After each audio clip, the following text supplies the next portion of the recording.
Bonjour, bienvenue à ce webinaire sur Service Desk. Du coup, rapidement, déjà, merci hein, pour votre présence. Donc, le webinaire aujourd'hui, c'est la présentation de Service Desk et comment voilà, on peut vous accompagner dans la transformation de votre numérique. Moi, je suis Claire Delecroix, je suis ingénieure commerciale pour Byzoe et je suis accompagnée aujourd'hui de Van Dorlois, qui est ingénieur avant-vente chez Manage Engine. Donc, rapidement, pour vous expliquer quand même en quelques mots qui est Byzoe. Donc, Byzoe, nous, on est une ESN qui existe depuis 20 ans maintenant, dont le métier de base, c'est vraiment tout ce qui est lié à la partie infrastructure système, infrastructure réseau. Au fur et à mesure du temps, on s'est rendu compte que les besoins de nos clients évoluaient et on a décidé d'étendre en fait notre portfolio sur des solutions de supervision, sur des solutions d'outils de gestion du SI, dont fait partie d'ailleurs la solution de Manage Engine, donc Service Desk. Manage Engine, d'ailleurs, j'en parlerai juste après, a un catalogue assez vaste qui va répondre en fait à plusieurs besoins différents au niveau de votre entreprise. On est capable de vous accompagner également sur des sujets de maintien en condition opérationnelle. On est agréé centre de formation. Nous faisons d'ailleurs des formations sur la solution Service Desk. Nous avons également accompagné pas mal de clients sur des audits hein, qui ont permis de mettre en avant les points d'amélioration qu'il y avait à faire chez eux. Donc, audit aussi bien côté Wi-Fi que infra, que outils de gestion du SI, justement. Une brique importante chez Byzoe également, qui est la brique sécurité. Donc, dans la brique sécurité, ça va être aussi bien à travers des outils, pourquoi pas des outils de Manage Engine, mais également d'autres partenaires avec qui on travaille, mais également brique sécurité avec de l'accompagnement sur comment sécuriser au mieux son SI. Notre méthodologie, on est capable de vous accompagner très en amont de votre projet, c'est-à-dire que vous avez un projet, vous ne savez pas forcément comment définir les objectifs de ce projet. Nous, on va être capable de vous accompagner là-dessus en faisant vraiment de l'assistance à maîtrise d'ouvrage et en faisant la rédaction de votre cahier des charges techniques. Bien entendu, après, on va faire tout ce qui est conseil et réalisation, c'est-à-dire qu'on va vous accompagner dans la mise en place de la solution qu'on vous aura conseillée, donc aussi bien sur la partie infrastructure, mais également sur les outils de gestion du SI, mais également sur Service Desk. On va vous accompagner dans l'intégration en fait de la solution chez vous avec la mise en place des bons process. Nous faisons de la gestion de projet, donc nous avons eu la possibilité et la chance de pouvoir gérer différents projets à échelle nationale, des déménagements par exemple, de la coordination de projets techniques. Donc on a une personne dédiée chez nous sur cette partie gestion de projet et les ingénieurs ont également de l'expérience sur ce sujet-là. Et comme je l'ai évoqué tout à l'heure, nous faisons également le maintien en conditions opérationnelles. Nous avons donc plusieurs partenaires avec qui nous travaillons. Donc, Manage Engine, partenaire très important pour Byzoe, que je vais vous présenter plus en détail juste après, mais on travaille également avec d'autres partenaires sur d'autres solutions hein, que vous pouvez voir à l'écran. Manage Engine, qui est l'éditeur de la solution Service Desk. En quelques mots, Manage Engine, c'est un éditeur qui est indien, qui est basé à Chennai, mais qui est présent partout dans le monde, dans près de 18 sites. Aujourd'hui, il y a plus de 180 000 entreprises qui sont clientes de Manage Engine en fonction des solutions et également présents dans plus de 190 pays. Ils interviennent sur différents sujets au niveau de l'IT. Ils ne sont pas fixés sur un domaine. Aujourd'hui, le domaine qu'on va présenter, c'est spécifique à la partie helpdesk, mais ils vont avoir des solutions qui vont répondre à des besoins orientés sur la partie réseau, orientés sur la partie Active Directory, gestion de votre Active Directory, tout ce qui va être lié à la gestion de vos desktops, de vos postes. Une brique importante également qui est la brique de sécurité, hein, qui prend de plus en plus d'ampleur aujourd'hui chez les clients. Une brique importante qui va être la partie analytics, c'est-à-dire pouvoir avoir un outil qui va corréler l'intégralité des informations et vous les remonter de manière lisible. Et ce qui est important, c'est qu'en fonction des solutions de Manage Engine, certaines existent en mode SaaS, donc hébergées dans le data center basé aux Pays-Bas pour l'Europe, ou simplement des solutions sont en on-premise, donc hébergées dans votre propre data center, et beaucoup des solutions sont accessibles directement à travers des applications mobiles. Service Desk, c'est vraiment le point central. Chez Manage Engine, c'est vraiment l'outil central qui va permettre de pouvoir y associer d'autres solutions de Manage Engine. Donc, Service Desk, ça va être l'outil en logique utile qui va gérer aussi bien la partie demande que la partie changement, que la partie projet, tout ça dans une logique de workflow avec de l'approbation de workflow, pouvoir désigner différentes typologies de techniciens. Et puis, important, vous allez pouvoir avoir différentes typologies d'instances qui vont répondre parfois à une instance IT, une instance RH, une instance services généraux, ce genre de choses. Je laisserai à Van la possibilité de vous présenter plus en détail cette partie-là. Service Desk, on va pouvoir y associer les solutions spécifiques à la partie AD. Donc en effet, hein, vous avez une demande qui arrive pour une création d'un utilisateur, on va pouvoir également y associer derrière les solutions de création de compte au niveau de l'Active Directory. Et également la partie desktop central, donc là qui est l'outil vraiment de gestion de parc. Bah, en effet, hein, j'ai un nouvel utilisateur, je crée le compte dans l'Active Directory, mais je viens également y associer un device. Et ce device, je vais pouvoir le gérer à travers desktop central. Également important, donc toute une brique vraiment de sécurité. La sécurité, ça va passer par différentes strates, donc qu'on retrouve, ici. Donc une première strate qui est vraiment, la strate, spécifique à la gestion donc du mot de passe, côté, administrateur. Donc, il existe des outils chez ManagerEngine comme Password Manager Pro qui font office de bastion, qui permettent vraiment de sécuriser, la connexion à son infrastructure. Le strat suivant, c'est vraiment plutôt des outils où on va venir faire de l'audit et de l'analyse donc de ce qui se passe au niveau de l'Active Directory, de ce qui se passe au niveau de vos logs, donc la partie SIEM, de ce qui se passe au niveau de vos serveurs de fichiers. Donc là, l'idée, c'est de vous remonter de l'information sur ce qu'il y a en fait au niveau de votre infrastructure. La strate suivante qui est sur la partie AD Self-Service Plus, c'est vraiment là la gestion du mot de passe côté collaborateur. C'est-à-dire qu'on a vu le bastion côté administrateur, mais c'est important également de sécuriser le mot de passe côté collaborateur et de pouvoir rendre autonome le collaborateur dans la gestion de son mot de passe. La strate suivante, c'est plutôt là où on va aller sur les briques vraiment orientées réseau, supervision, vision complète de ce qui se passe sur son architecture, donc spécifique à la partie NetFlow, spécifique à la partie firewall, et également à la partie, donc, comme je disais, à travers OP Manager de supervision, c'est-à-dire avoir de l'alerte et de l'information sur ce qui se passe sur son infrastructure. Et la strate supplémentaire, ben, c'est avoir de la visibilité et de la gestion de son parc à travers des outils comme Desktop Central, du MDM, de la gestion du navigateur. Je ne rentre pas plus en détail, on a déjà fait pas mal de webinaires sur les différents items qu'on voit là. N'hésitez pas à regarder notre page YouTube justement par rapport à ça. J'en parlais tout à l'heure sur la partie analyse. Donc, en effet, important d'avoir, à travers ces différents outils, c'est important de pouvoir remonter de l'information de manière claire et lisible.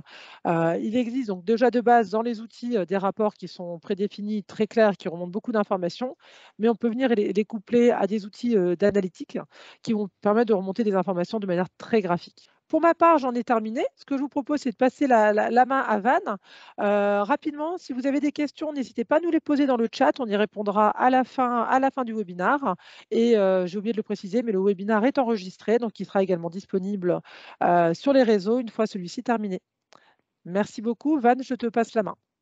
D'accord, merci beaucoup Claire. Bonjour à tous et bienvenue pour ce webinaire. Alors, pour déjà commencer, depuis pratiquement 20 ans déjà, ManagerEngine, 20 ans il y a le mois passé, ManagerEngine accompagne de nombreux clients de par le monde à pouvoir répondre à leurs besoins, à pouvoir répondre à leurs besoins en informatique, en besoins en gestion d'informatique. Donc aujourd'hui, on aimerait célébrer avec le client que vous êtes et vous remercier pour cette possibilité de nous avoir fait confiance pendant 20 ans. Le sujet du jour pour aujourd'hui, alors nous allons voir comment on peut accélérer votre transformation numérique en se basant sur l'ESM et principalement l'ESM de Service Desk Plus. Alors c'est quoi l'ESM? L'ESM, c'est en anglais Enterprise Service Management.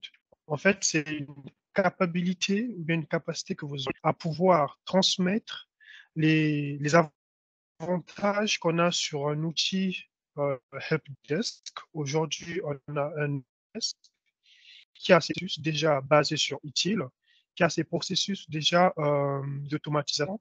Ils sont respectés. Mais ici, qu'est-ce qu'on fait avec ESM? On a la capacité de transmettre ces processus-là, ces capacités technologiques à d'autres fonctions de l'entreprise. Donc, les ressources humaines qui est l'entreprise, c'était l'ESM. Alors, pourquoi, en fait, on a besoin de ça? Donc, comme on l'a dit d'abord, les employés peuvent recevoir des services d'autres entreprises. En entreprise aujourd'hui, les différents services, peu importe la taille de l'entreprise, je peux recevoir des informations ou des services venant du département finance, venant du département ressources humaines. Il faut qu'il y ait une traçabilité sur ça. L'autre capacité, c'est la capacité à à rationaliser en fait chaque fonction de l'entreprise grâce au processus utile. Comment gérer un service, comment gérer l'incident, comment gérer le problème. Cela, on va pouvoir rationaliser chaque département et cela sur une seule plateforme. La capacité, évidemment, de pouvoir améliorer l'expérience des employés. Donc, quand l'employé a facilement la capacité de communiquer, il peut facilement, peu importe sa demande, que je sois moi du côté finance, que je sois du côté ressources humaines, je peux facilement faire une demande, je peux facilement, mon problème peut être facilement résolu en un temps que j'aurais voulu ou bien que j'aurais déjà estimé. Mais il y a une valeur ajoutée de côté de l'expérience employée ou bien l'expérience utilisateur. Les défis auxquels répondre l'USM, c'est la capacité ici d'intégrer plusieurs plateformes de services, de gestion de services. Donc ici, on n'aura pas qu'une seule plateforme, on aura la capacité de faire l'intégration de plusieurs plateformes, de plusieurs départements sur une seule console. La capacité de le déployer d'une manière très efficace et rapidement, avec des customisations rapides. Offrir en fait les fonctionnalités de l'entreprise avec une autonomie suffisante en termes de personnes, de données, de processus. Donc l'entreprise aujourd'hui aura cette autonomie en fait dans les trois dimensions, personnes, données et puis processus. Permettre aux utilisateurs d'accéder aux services d'entreprise à partir d'un portail unique et bien entendu améliorer l'efficacité des autres processus métiers en utilisant les meilleures pratiques HCM du marché. Alors, par rapport à tout ce qu'on vient de voir sur l'USM pour l'instant, l'USM va améliorer en fait euh, l'accélération ou bien va améliorer votre transformation numérique. Premier point, c'est la capacité ici que nous avons avec l'USM, c'est la capacité que vous aurez à transmettre tout ce qui est HSM et tout ce qui est automation. Donc, sur chaque instance que vous aurez, sur chaque fonction que vous aurez en entreprise, vous avez la possibilité de pouvoir transférer les capacités d'automatisation, les capacités HSM à chaque instance, à chaque département. Donc, comme vous voyez par exemple sur ce schéma, vous avez la capacité sur chaque instant de recevoir les incidents dans différents modes. Ça peut être, par exemple, par téléphone, par email, et après appliquer les règles métiers que vous avez. Ces règles métiers vont varier par rapport à chaque instance, par rapport à chaque département, par rapport à chaque chef de service. Une fois que ces règles métiers sont appliquées, c'est pour faire un dispatching ou bien dispatcher ou bien distribuer le ticket. Le ticket va aller, va aller chez le bon technicien ou bien dans un groupe approprié. Après, applique le temps de résolution de ticket, donc tout ce qui est SLA. Et à partir de là, voir si on a la capacité de faire pour aujourd'hui avec le mode hybride, de pouvoir faire une intervention à distance ou pas.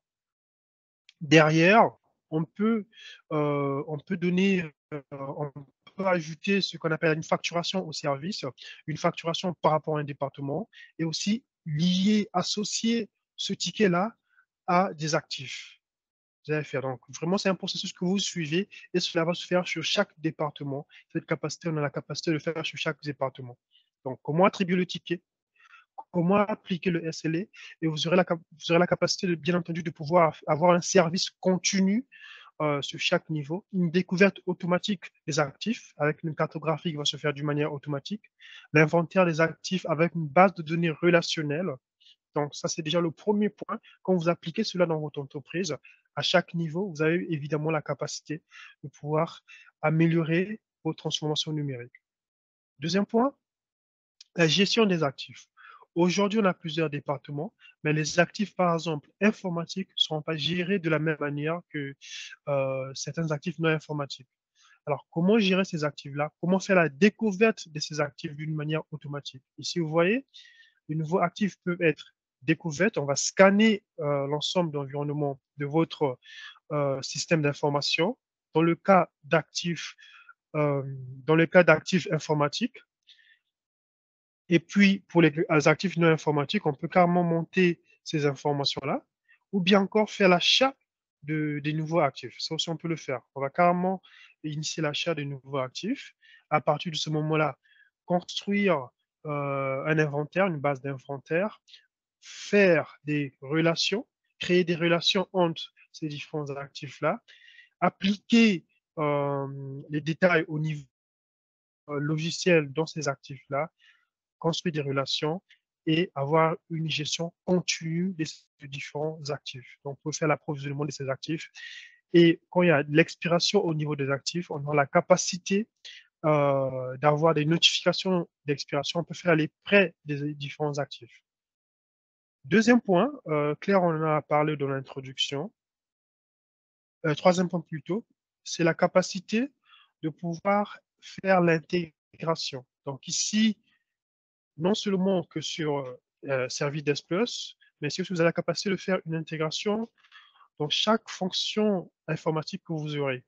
Donc, comment améliorer la gestion, par exemple, pour la gestion des mots de passe.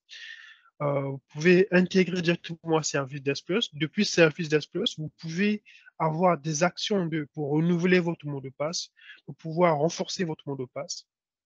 En termes de gestion de parc, vous pouvez le faire ici avec l'intégration Desktop Central. Comment déployer les correctifs depuis Servides Plus. Le technicien n'a plus besoin de se déplacer. Comment déployer le correctif, comment déployer les OS, faire des interventions à distance depuis Servides Plus. Vous avez aussi la capacité de pouvoir recevoir des tickets de surveillance avec des outils de surveillance réseau. Donc, quand il y a un souci au niveau de votre serveur, quand il y a un souci au niveau des switches, pardon, là, vous allez pouvoir recevoir des tickets, faire des actions correctives depuis Service Plus. Donc ici, on vous donne une grande capacité d'intégration et cette capacité d'intégration peut être cross-fonctionnelle, donc ça peut passer à chaque fonction de l'entreprise en appliquant l'ESM, bien sûr. Et ici, à l'écran, vous voyez par exemple, on a des solutions d'intégration Manager Engine, mais au-delà de solutions d'intégration Manager Engine, on a aussi la capacité de faire cette intégration avec les API. Un autre point, c'est tout ce qui est automation. Et aussi, avec Services Plus, on a construit, la solution est construite avec la capacité, l'intelligence artificielle et le machine learning. Alors, comment vous aurez la capacité de traiter efficacement les incidents? Vous pouvez avoir un module, il y a le module solution, où il y aura déjà des tickets résolus, il y aura les solutions des tickets résolus. Et à partir de là, au moment d'initier ou bien de faire la demande d'un nouveau soit service ou bien faire signaler l'incident, avec le machine learning, vous dira déjà, OK, l'incident a été déjà traité, voici la solution. Avoir des flux de travail personnalisés, des approbations automatisées qui sont déjà automatiques, la capacité de faire une prévention ou bien avoir des méthodes prédictives au niveau des problèmes.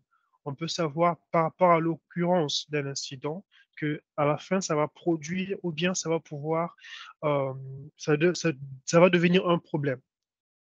Gestion intelligente de cycle de vie des actifs, on va pouvoir le faire d'une manière automatique.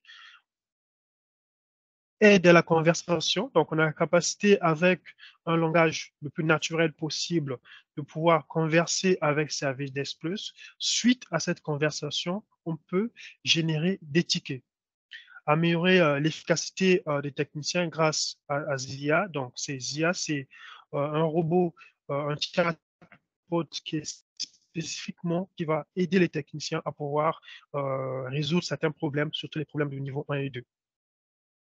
La prochaine étape, pour aujourd'hui, avec ce qui s'est passé en termes de Covid, on a ce qu'on appelle le remote work aujourd'hui. Donc, vous avez la capacité de pouvoir travailler à distance et à la maison en même temps, et chez vous au bureau, vous avez la capacité de le faire.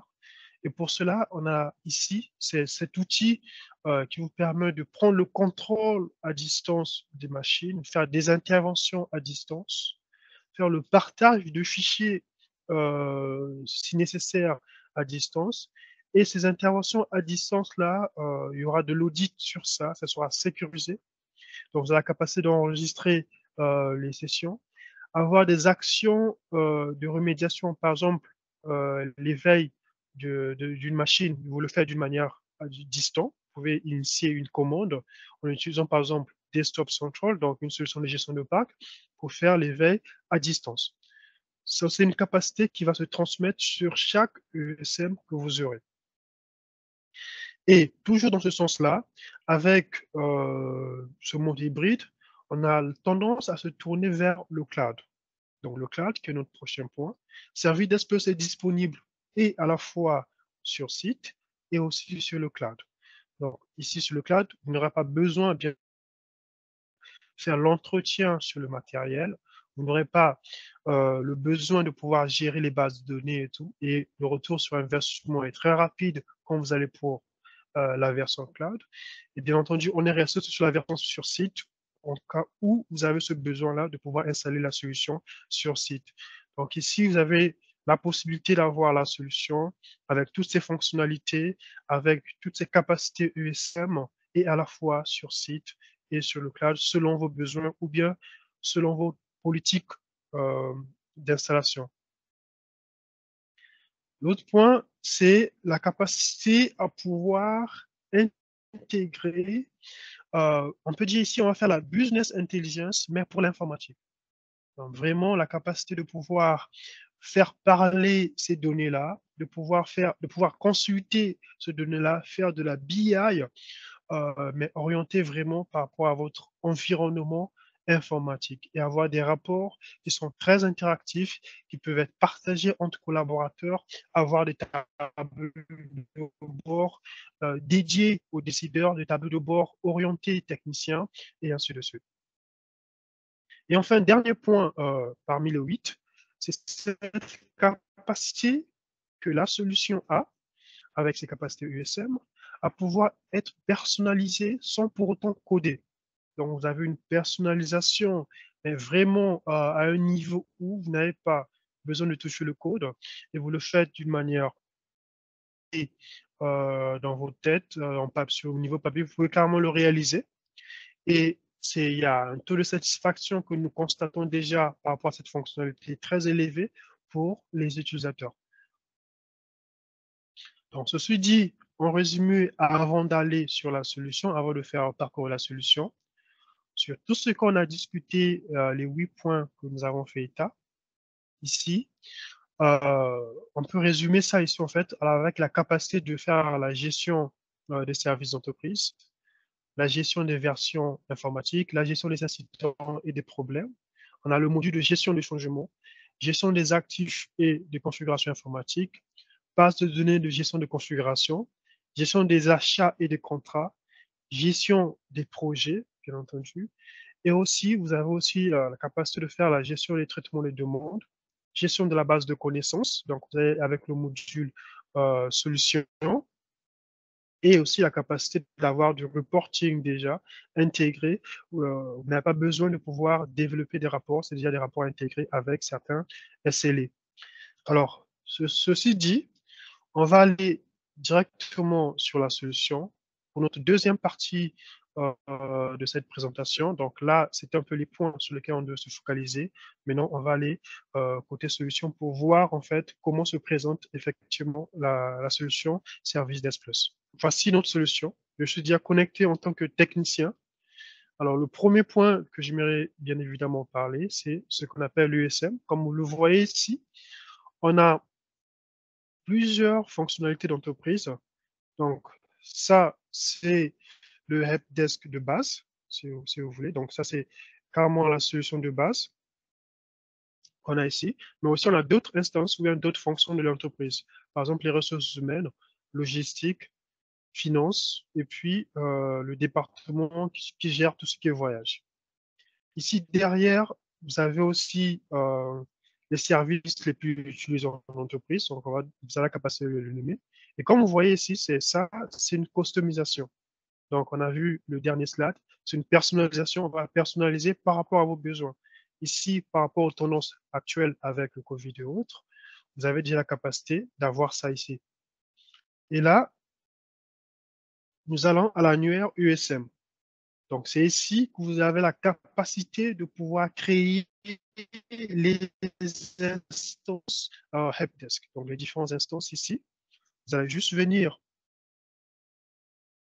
l'instance service desk. Donc là, c'est les instances déjà créées.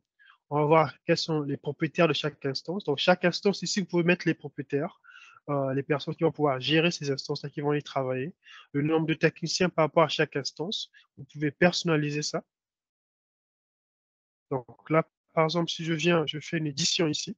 Donc c'est tout simplement la manière que vous avez créé l'instance et ça prend pas du temps. Donc en peu de temps, on peut créer une instance, mettre les techniciens qu'il faut, ajouter les techniciens qu'il faut, pardon, appliquer une licence. Chaque instance peut avoir une licence variée. Par exemple, là, chaque instance, là, c'est les versions entreprise.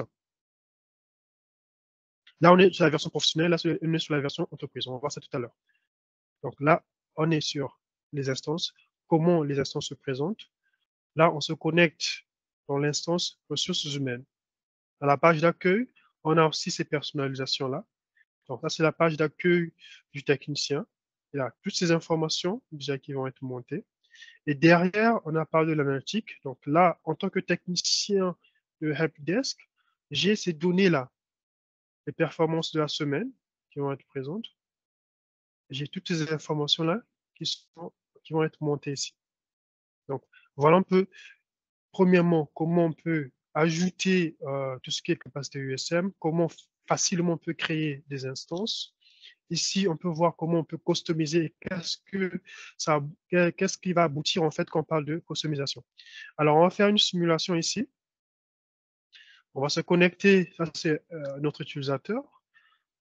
Alors, moi je me connecte ici dans les ressources humaines pour prendre le premier cas de figure.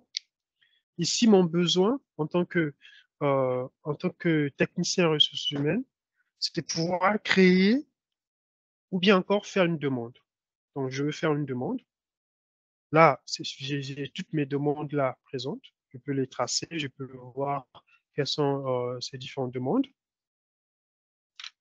Par contre, je vais ici, je vais nouvelle demande. Ici, il y a déjà par défaut, on va voir ça. Donc, je vais choisir en fait la demande que je veux, soit en termes de service. Je descends pour voir quelle est la catégorie de demande que je veux. Voilà, je choisis celle-là. Dans mon hybride. Donc là, vous voyez déjà d'entrée ici, je peux choisir le SLA. Donc le niveau de service ici, je vais choisir le niveau de service pour hybride. Ça veut dire que on me dit déjà c'est dans 20 jours que j'aurai une solution. Donc là, déjà, je sais à quel moment j'aurai la réponse à ce service-là.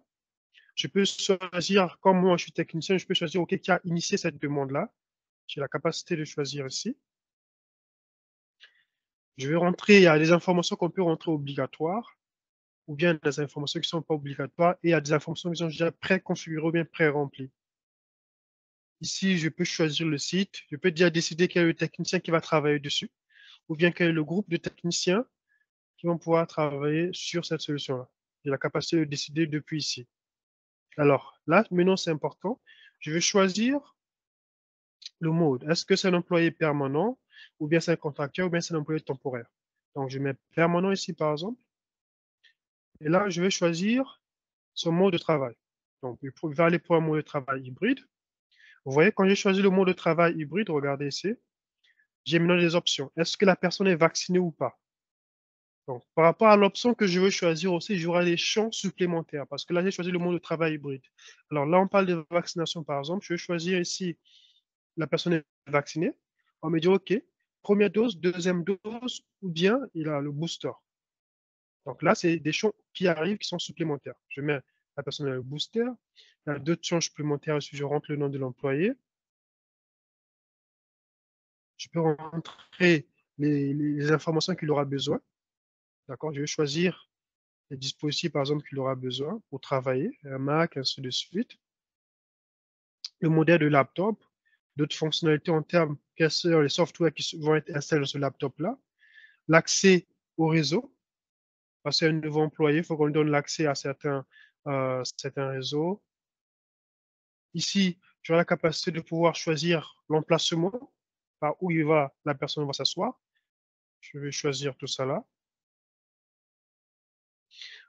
Ses heures de travail. Donc, est-ce que, comme c'est un mode hybride, donc Est-ce que c'est par exemple de lundi, mercredi et vendredi? C'est à moi de choisir. Je choisis les heures de travail pour la personne. Après, ici, je peux déjà cocher les tâches ou pas.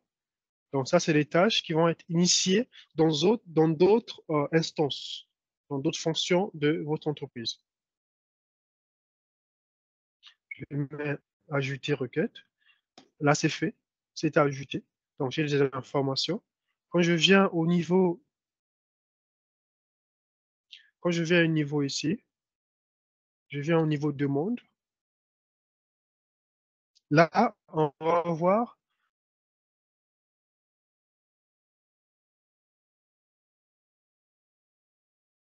voilà, là, on voit le dernier ticket qui a été créé. Puis on refresh ici. Directement, on aura la capacité de pouvoir voir le dernier ticket qui a été créé. Et pour cela, on va ressortir là. On va sur le portail. Vous voyez, j'ai créé un ticket en relation avec les ressources humaines. Moi, en tant que technicien, pour voir ce ticket-là, ici, je ne peux pas voir ça parce que ici, c'est IT. Donc, je viens côté ressources humaines, je viens à ma demande, et voilà, j'ai ce ticket-là. On sait que quelqu'un a créé à l'occasion de qui et tout. Donc là, je rentre dessus, j'ai les informations sur le ticket. Donc là, vous voyez déjà le SLA que j'aurais choisi. J'avais déjà choisi un mode de service. Les détails par rapport au ticket. J'ai chaque détail ici. En termes de dose de vaccin, ce que la personne va avoir. J'ai toutes ces informations-là ici. Plus d'informations encore même sur chaque département une fois que ça va se créer. Je le SLA ici. Donc ça, c'est en termes de détails d'informations. Ici, je peux rentrer la résolution pour voir si ça a été résolu. Ben, la résolution, bien entendu, c'est donner ce service-là, répondre à ce service-là. Les tâches qui sont associées, on a déjà vu les tâches qu'on avait cochées. Et chaque tâche, on peut déjà voir la progression de ces différentes tâches-là. Alors, au niveau ticket ici, on a des actions. OK? Donc ici, on peut ajouter deux tâches. On peut changer, si vous voulez, le modèle. On peut lier le ticket, c'est-à-dire que si ce ticket a un lien en termes de service, on peut faire des liens avec d'autres tickets. On peut même annuler la demande.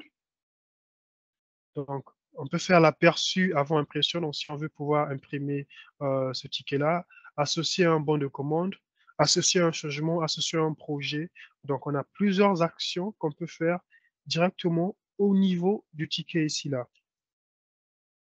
Derrière, il y a l'analyse du temps. Bien entendu, l'analyse du temps va se déclencher au moment où il y aura un technicien qui va pouvoir prendre ce ticket.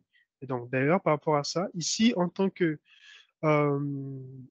en tant qu'administrateur, ou bien un technicien qui a plus de privilèges, je peux mettre le ticket dans un groupe, okay, et je peux, dans ce groupe-là, choisir un technicien si on a déjà en ligne.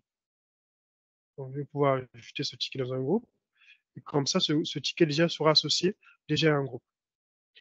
Donc, vous voyez, depuis là, qu'est-ce qu'on a fait? Dans le mode hybride, on a eu la capacité de pouvoir créer ce ticket-là. Ce ticket est distribué et aller dans le bon groupe. La personne peut y travailler, peut y répondre. Comment ça s'est fait pour arriver là?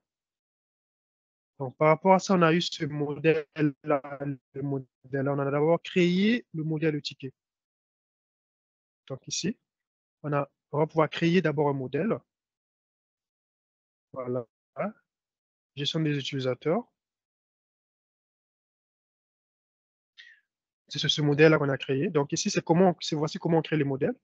Donc, ici, vous avez la capacité de pouvoir personnaliser votre modèle, mettre le nom déjà prédéfini de ce modèle pour qu'on puisse le catégoriser d'une manière plus facile. On peut ajouter les champs ici. On ne peut pas juste faire glisser, déposer. On peut modifier les champs existants déjà. Okay, on peut les modifier, on peut les changer, on peut changer les couleurs. Ici, on peut ajouter certaines informations au niveau autour de ce chaque champ-là, prédéfinir déjà certains champs. Donc, à partir d'ici, on va déjà personnaliser ce champ-là. On va ajouter, bien entendu, les options que nous aurons. OK, donc voici les options que nous avons choisies dans ce champ-là. Tout cela peut se faire d'une manière très pratique, très personnalisable. On va juste cliquer ici, on peut modifier et ajouter ces actions-là. Voilà. Et ici aussi, bien entendu, on peut permettre à ce que ça soit disponible pour les utilisateurs ou pas. Derrière, pour pouvoir faire cette action d'automatisation, on a ce qu'on appelle Field and Form Rule. Donc, c'est ici, en fait, c'est pour ça que quand j'ai cliqué sur un champ, on a d'autres options, en fait, qui vont apparaître. C'est ici que j'ai eu la capacité de le faire, ça. J'ai masqué certains champs et ces champs-là, j'ai masqué enfin, les champs seront disponibles par rapport à certaines actions. Donc, en utilisant ça, on a la capacité d'automatiser. Donc là, c'est pour le premier cas. Maintenant, on va repartir dans l'instance IT. Et là, on va pouvoir simuler deuxième cas de figure, une demande d'incident, si vous voulez. Donc, on est là sur les demandes. Nouvelle demande. Voilà, on est là. On peut faire directement une nouvelle demande. Choisir la demande qu'on veut. Donc, on va choisir la catégorie de demande. Par exemple, là, je choisis ça, ça va changer.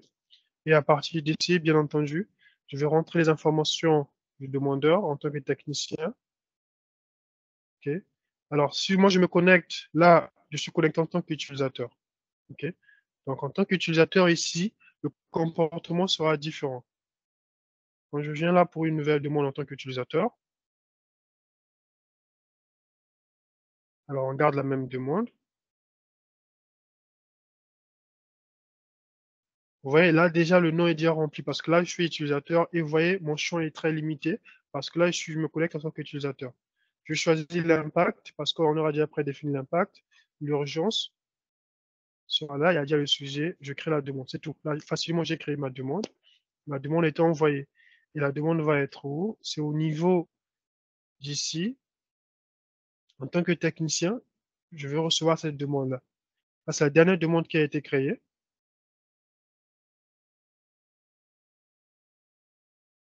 Voilà. Donc, j'aurai ces informations de demande,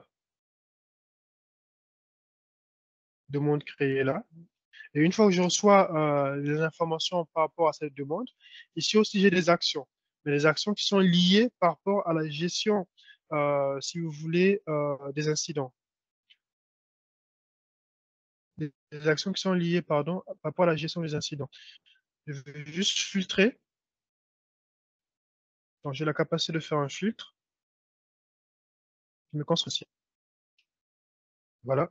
Ça, c'est ma dernière demande que j'ai créée tout à l'heure. Donc là, on est sur les services. Donc là aussi, j'ai des actions que je peux déjà prendre ici. Mais surtout, le plus important ici, depuis ici, je peux associer l'incident à un problème.